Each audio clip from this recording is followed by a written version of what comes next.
Welcome everyone, Marcelo is my name. I am the Niche Fragrance Collector, and welcome to the Discovery Series, a concept that I absolutely adore. This is about you and me discovering fragrance in real time across the world. Now there's two ways to consume this media. One, just keep watching. Enjoy the conversation that we're about to have on all things Une Nuit Nomad. Or two, click on the link below. That'll take you straight to the Une Nuit Nomad website. You'll now have a chance to receive free delivery anywhere around the world. Plus, use the code NFC10. You'll receive a 10% discount. Go ahead and order the Discovery set. And then on this particular video, you want to bookmark it. The way you do that, click on here, place it here, and then once your Discovery set arrives, boot back to this particular production and let's enjoy together. So I'm going to assume that you have your Discovery set before you, and we're about to roll forward. Now, I am a little bit pedantic, and I do want to do this in a particular fashion. So as you can see, there are 5 fragrances before me. There is a separate production that you can also watch with the other 5. Now, the reason for that is so that we can take our time. We can enjoy these 5 fragrances, understand the nuances. In some cases, they're using similar notes, and yet the outcome is so different that I want you to experience those nuances. I would love you to set up your fragrances as follows. Jardin de MISFAH is first, then Nothing But Sea and Sky, AMBRE KHANDJAR, Memory Motel, and Bohemian Soul. Another thing I'm going to suggest to you is don't spray on the card. As I said, I'm being pedantic. The card has ink, and I feel that the ink is going to now transfer or change the scent profile. If you can, strips is the best thing to do.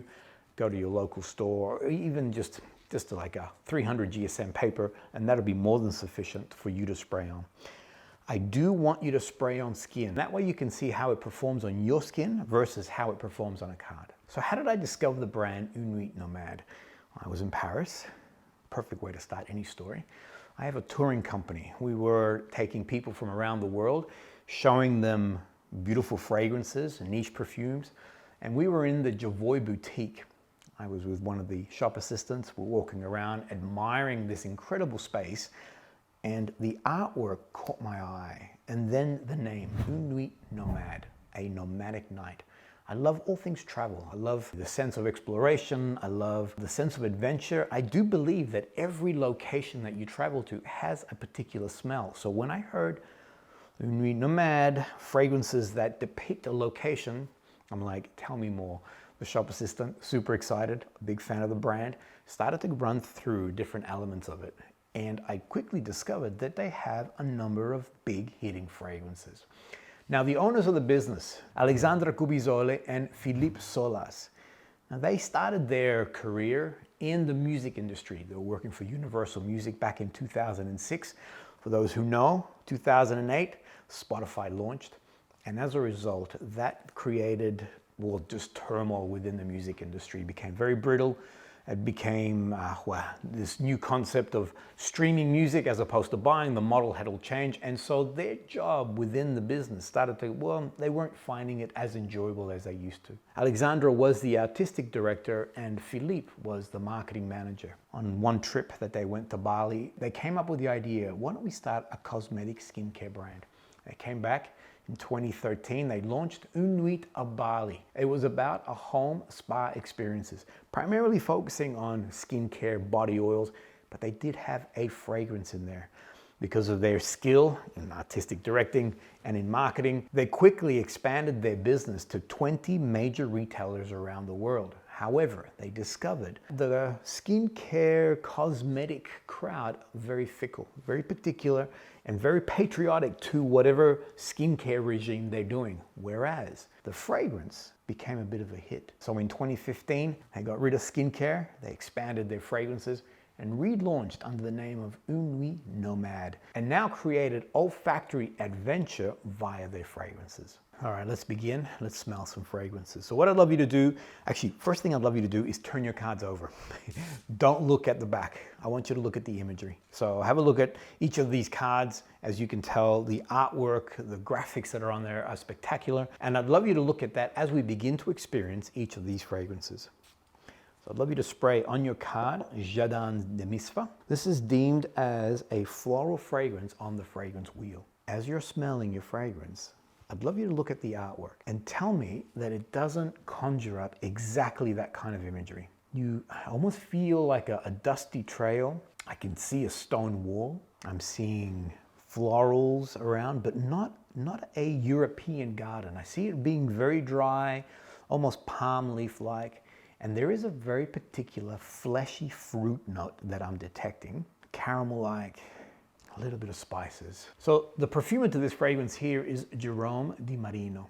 And Jerome took the challenge of creating this fragrance so dear to heart that he jumped on a plane and went to Oman. This is part of the Oman collection, Une Nuit à Oman. He wanted to experience what it was like to be actually in that location. In particular, he wanted to taste a date within that country. He created the most beautiful, unique date accord. It has, as I mentioned, a fleshiness to it. It does have a very gentle, sweet caramel vibe to it. It is very fruit-like. And there is a slight, very tender touch of vanilla in there. I like in the commentary, it talks about a gentle kiss on the neck. And for me, it's exactly that. It's this beautiful, tender touch that this date actually provides. My wife does not like rose fragrances. The moment I spray something, she's like, and sometimes it doesn't even have rose in it. And she's like, oh, is that rose? The rose in this fragrance is hiding in plain sight because my wife adores this particular fragrance. It's something that she is always reaching for. I have a scientific system that I measure my fragrances on. Reach and use. And reach is really about the spontaneity of the moment. Like, I'm about to leave the house, I need to put on something, and bop. What am I reaching for? What does my brain grab quickly? Well, this is my wife's reach fragrance. Without thinking, she needs to run out the door. She'll reach for Jardin de MISFAH. And interestingly, rose and a rose absolute is in the heart of this fragrance. It is the pinnacle of this particular fragrance, and yet it's slightly undiscernible because of those fruit notes, cardamom and nutmeg that's on that opening. And then there's a beautiful, sweet, gentle saffron touch. Gives it a slight leathery feel near the end there. Incredibly complex. If you're saving skin, so we'll go back to putting 2 fragrances on your skin, I would recommend to you Jardin de MISFAH. This is one that on card, it does a beautiful job, but on skin, you'll begin to feel all the different evolutions, and in particular, that date accord, that date note, the fleshiness of that fruit begins to pop so much more on your skin. As an evening fragrance, as a special occasion, as an everyday fragrance, according to my wife, it's an easy reach. You'll find great presence with this particular fragrance. 8+ hours when it comes to its longevity, and both in the sillage and projection, it falls into a comfortable moderate, a very comfortable moderate. Everybody around you will detect Jardin de MISFAH. I know that when Sandra's wearing it, it's very distinct. And it's almost like I smell it in the air. But for me, you know, the funny thing is I smell the date. For me, I mean, maybe it's the inception. The rose is, again, hiding in plain sight. But that date note, really, that caramel fleshiness of that date is beautiful. Put that aside because we're going to smell the spiciness that is in the opening notes of the cardamom and the nutmeg and compare it to another one in the list. We're moving across to the US now, to Long Island, the Hamptons, and the tip, which is called Montauk. I'd love you to spray nothing but sea and sky. In the air, super discernible. And again, I'm hoping you haven't flipped your card. Think peach and think coconut. I don't know for you, whenever I spray this fragrance, the opening for me, and I would say 30 minutes into that dry down, at first I get this white peach, this very gentle, delicate peach note. And then it moves across into a very milky coconut, so the lightness of it as opposed to the more deeper tones of it. And then it leaves me, but I don't know whether that's inception or whether that is something that is in there from an accord point of view. Have a look at your card now. 3 basic ingredients: bergamot in the opening, sandalwood in the heart, Australian sandalwood for that matter, and then finally a white musk. I find that the entire Montauk fragrances have a sense of longing in them. So this fragrance here is defined as the moment that winter has come to this region. So the region is the Hamptons, and now we see the clouds are rolling in, you're seeing the ocean before you, but there is, I guess, a sense of longing for that summer again. I find that this is a beautiful, meditative, calming of the mind fragrance. For those people who love white musk as their fragrance of choice, I'm a big white musk kind of person, so Silver Musk, Musk Palace by Javoy, these kind of fragrances, I feel like they always amplify me. I feel like I'm getting the fragrances blends with me so beautifully that my own natural oils or my own natural smell begins to merge together with these particular fragrances. The question is this a white musk fragrance or is this a sandalwood fragrance? Because it almost balances between these two lines. My daughter, Madison, she claims that this is the most beautiful, clean sandalwood fragrance she has ever experienced. For me, the white musk component, these musky tones come through, but yet when you smell it together, it does bounce between being a white musk, clean air, clean skin kind of fragrance to this beautiful woody sandalwood fragrance. Never creamy, never milky, but definitely very woody and very, again, a very beautifully grounding fragrance. I feel like this fragrance also has a salty skin component to it. It feels like you're walking along the beachfront. You're getting that sea air coming through. It is a melancholy day. There is gray clouds. The bergamot doesn't really have a citrus sort of shine to it. If anything, everything is about clean, it's about brisk, it's about calming your own mind. This is my fragrance of choice for today. I'm actually wearing it. I find that this on skin has its own unique nuance. If you're saving skin, I would recommend you put on Nothing But Sea and Sky on one hand, because I'd love you to compare it to another fragrance, actually this one here, Bohemian Soul. I'd love to show you the difference. And if you spray now so you can enjoy the opening of the fragrance, as we move across to the dry down, and then we'll spray this to give you an idea of how sandalwood has been used in two different ways.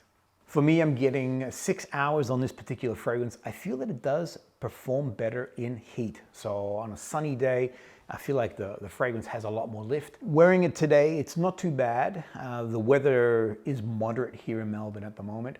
So I find that on a cooler weather, I'm getting probably about 4 to 5 hours.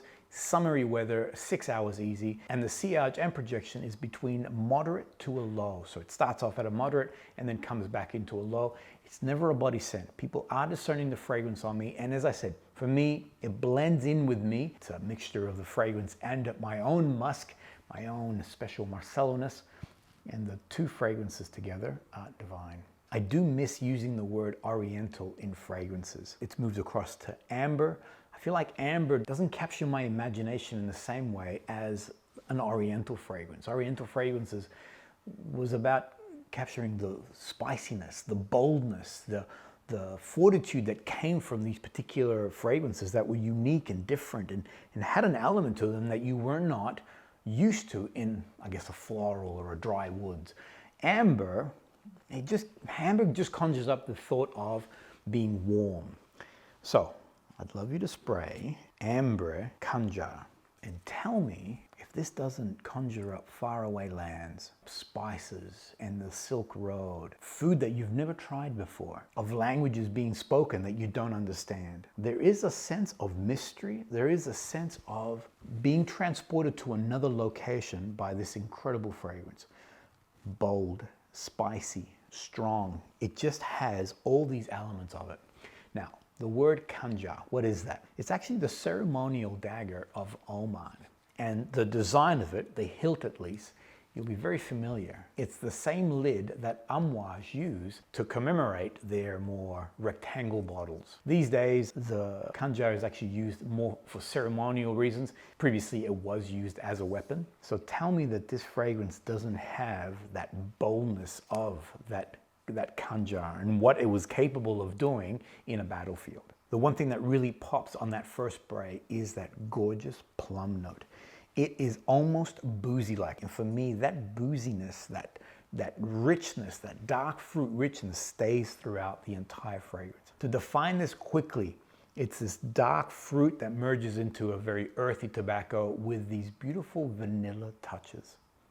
I have fallen in love with this one. For me, this is my, so when before I mentioned about reach and use, this is an easy reach fragrance. If I know that I'm going to be outdoors, if I'm going to be in a large area, bring on the cold is my thoughts whenever this fragrance comes to mind.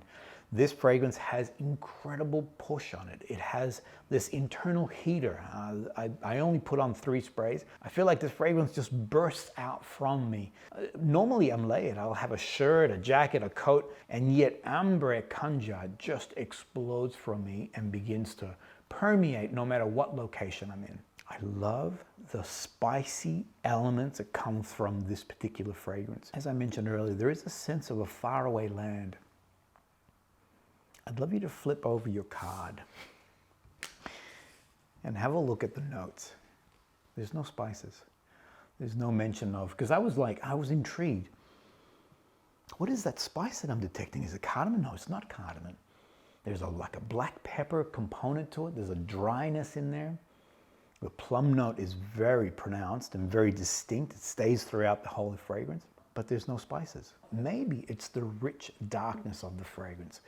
The black plum lends this sweet darkness to it. The patchouli and also the benzoin. Both of these notes here, I know that patchouli has a very musty, camphorous, woody component, and benzoin has this very rich vanilla amber touch to it. And I feel like these particular notes just blended together create the most magnificent fragrance. Interestingly, Michael Edwards classifies this fragrance as a soft amber, but I feel like this needs another division, which is bold amber, because soft gives you the impression that there are, I don't know, that there's a softness to it. But in fact, for me, I find it so pronounced, such great presence with this particular fragrance. For those people who enjoy plum in their fragrance, this is a minimum that should be in your collection. I find that the longevity on this fragrance is 8+ hours, and I'll go as far as saying 24. You'll smell it the next day.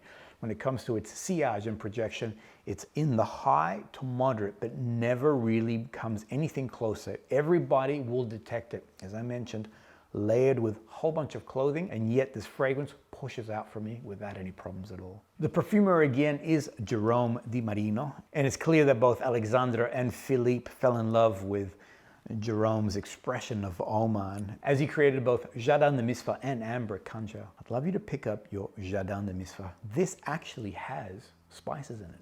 So cardamom and nutmeg are in that opening with that saffron in the base. And yet it's this beautiful, light, rosy date fragrance. Not gourmand, but definitely fruity. There is a fruity element to it. It's happy. It's a date night fragrance. It's a fragrance that will make someone want to draw closer to you. And now, AMBRE KHANDJAR. It's a boss fragrance. Someone who means business. You're now in a large open space. You're definitely projecting your presence. And mind you, this could be a man or a woman. There's no reason why a woman couldn't wear this. The plum note, the sweetness from that, but yet that darkness in the patchouli, that very resinous vanilla that's in the base. 2 expressions of Oman, 2 different experiences. Next one, Memory Motel. This is one of the first loves that I discovered when I was in that Paris boutique. For starters, I love anything tobacco. I have a number of beautiful tobacco fragrances. The person that was with me introduced it as a gorgeous tobacco fragrance in a French accent, so instantly I fell in love. And on first spray, I'm like, oh my gosh, I need to put this on skin. Now, sometimes I get super excited. Yes, I want to spray on card, but the moment, and especially in the air, and it's about to happen right now, those first early notes are divine, gorgeous. There's a fruit note. I'm hoping you haven't turned your card over yet. Aromatic and fragrant at the same time. I don't want to say too much more. What do you think it is? It was a trick. In fact, actually turn your card over. In fact, it's just a bergamot. So that opening just has a bergamot. But when I first experienced this fragrance, I'm like, hang on a second. I'm getting this fragrant, fruity, vanilla, sweet. For those who may have experienced quince, ripe quince on a tree, I'm not talking about the paste. The paste now has vanilla and sugar and other elements. I'm talking about the ripe fruit on the tree. It has this honeyed, floral, fragrant nature to it. Smells like a pear, but it doesn't smell like a pear because it's got more florals in there.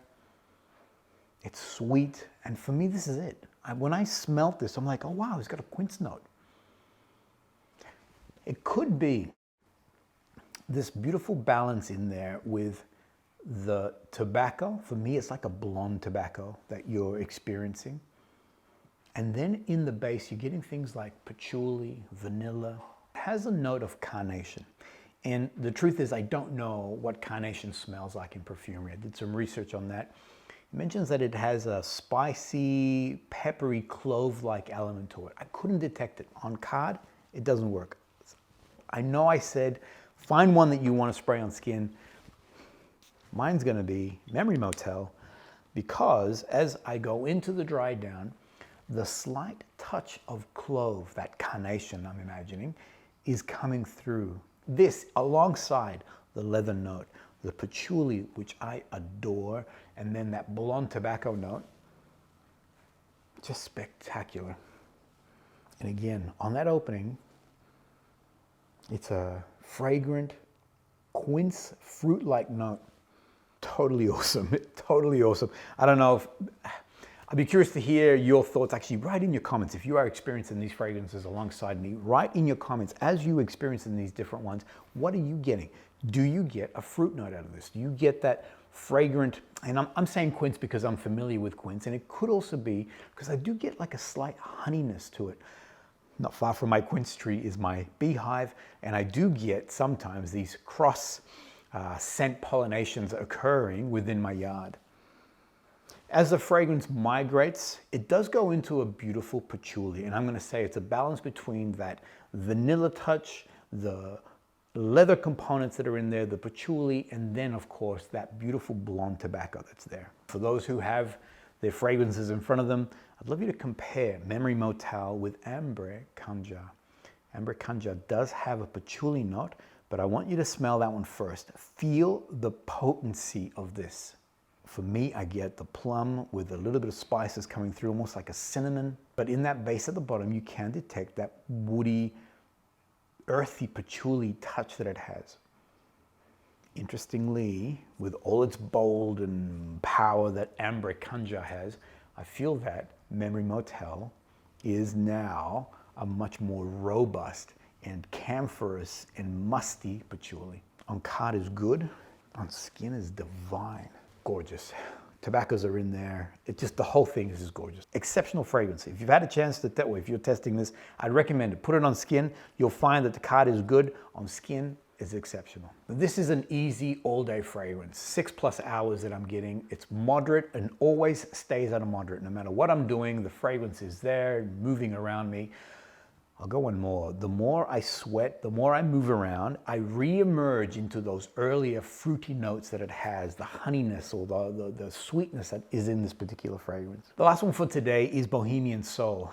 And we're gonna finish with a beautiful woody fragrance. For those people who enjoy the stealing of mind of a fragrance that has beautiful woods in it for an everyday purpose, to calm your soul, to calm your mind. Bohemian Soul is just that. Actually, it was funny, when I was first testing this fragrance, as I'm smelling it, I'm like, it's calming my mind. I feel like it's soul fortifying. And then when I'm like, okay, Bohemian Soul, that's what it's about.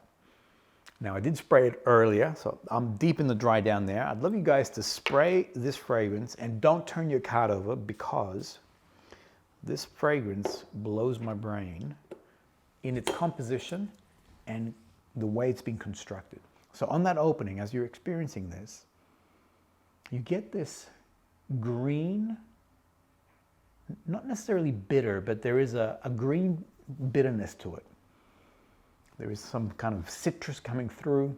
On card, I find it very, almost one-dimensional. This is why I put it on skin. I'm gonna spray again, so I'm deep in the dry down, but we can talk about that in a second. Again, sometimes I say to people, if you're in private, of course, put on shorts. And that way now you've amped up your real estate on your body. So you can spray on your arms, but now you can also spray on your knees, and you can also experience the fragrance on you as opposed to just on a card. So on skin, The opening is very similar to the card, meaning that it has this green bitterness to it. There's an Artemisia note in the opening. When I first experienced this, it did make me think of Nasomato's Absinthe. And I tested the two together. Now, admittedly, Nasomato's fragrance Absinthe does go into a much more green, vibrant, aromatic place, whereas this one here moves more towards a woody, musky place on the final dry down. But that opening, they were very similar. You're getting that bitterness, the sharpness of the herbal Artemisia scent, but blended in with some other scents in there too.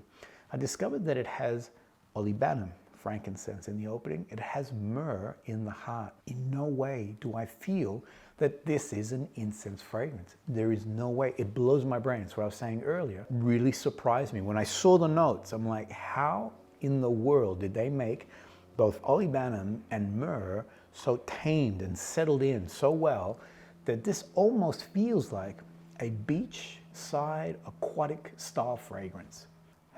And it could be that Artemisia, that herbalness from that opening. It does have a beautiful sandalwood and musk in the base, and I feel like the sandalwood at the end of the fragrance, as it begins to come down, brings me back into that meditative style of fragrances that I adore. I would love you compare the two fragrances from the same region, from that Montauk region, one being Bohemian Soul and the other one being Nothing But Sea and Sky. You'll find that Nothing But Sea and Sky has settled into that beautiful interchange between sandalwood and musk. Woody, but that white musk is definitely coming through. And the funny thing is, I thought, oh, these two are very similar until I tested them side by side. And now, Bohemian Soul, sandalwood, but with that greenness. I also know that there is iris in the heart, and I feel like that iris is also lending into that green vegetal component of the fragrance. But as a meditative, as a calming of the soul, for me, both of these are classics. I feel like the whole Une Nuit Montauk is a very longing style of fragrances. Sometimes I think aquatic fragrances tend to be, bright and happy and make you want to go to the beach, whereas these, I almost feel like I'm in that location, but there are clouds, definitely can't go swimming. There is a longing for the summer, and longing for blue sky again, and a chance to calm my own mind, to calm my own soul. For me, both of these fragrances work perfectly in that area. I've actually been using them more in the cooler months than I would in the summer. This is comfortably a genderless fragrance. Anybody could wear this. Versatile all year round. You could wear it for the office, you could wear it for going out, you could wear it for yourself. 6+ hours I'm getting when it comes to longevity, and the sillage and projection fall both into that moderate category. A beautiful calming of the soul fragrance. Boom, there you have it. The first 5 from the Une Nuit Nomad Discovery set. I'd like to take a small break. It's going to be 15 minutes, but in real time it'll be a second or two. I'd like you to put on 2 fragrances if you haven't already done so. I'd like to see how these 2 fragrances have evolved. Give yourself 15, 20 minutes, and let's come back and rejoin together.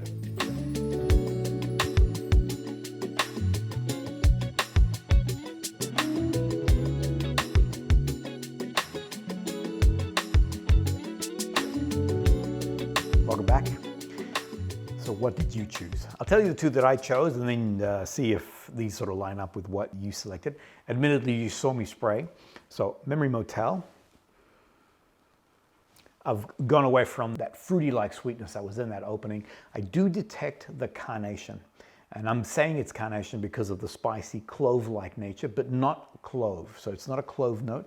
I'm still getting the patchouli, the tobacco. It lists leather as one of the notes, but I don't detect a very strong leathery component to it. This always remains for me as a beautiful, fragrant, blonde tobacco style fragrance. And the second one that I sprayed was this guy here, Bohemian Soul. It's come off that greenness that I had at the very beginning with the Artemisia and things of that nature. I still don't detect the levels of incense that are listed in the notes with the myrrh and the Olibanum. But I do, if anything, I detect more of a spicy, woody fragrance. So I know that there is guaiac wood in the heart, sandalwood in the base. So it has more of a spicy wood but not at the same level as AMBRE KHANDJAR. The last one that I'm actually wearing and have been wearing today is nothing but Sea and Sky. I'm deep in the dry down now. This has now been 4 or 5 hours. For me, it's a beautiful white musk fragrance. The sandalwood is not as pronounced, or I don't find it as pronounced on me. The white musk components is definitely there. When I breathe in deeply, I am getting a slight coconut, and I am going to attribute that to the sandalwood that's in the fragrance. As I mentioned, if you are interested in obtaining your own discovery set, jump on the link below, take you straight to the website. You'll get the free delivery anywhere across the world. Use the code NFC10 for a 10% discount. For those people who now have gone, yep, I really like 1 or 2 of these, you can reuse that code. The other thing that I love about these guys is that, yes, they come in 100 ml, but they also have the additional sizing of a 50 or even a 25 ml, which is perfect for traveling. I hope you enjoyed that. I'm curious to know which of these 5s you enjoyed as we discovered it together. The next episode, we'll do the other 5. Thank you, everyone. I look forward to seeing you all on the next episode.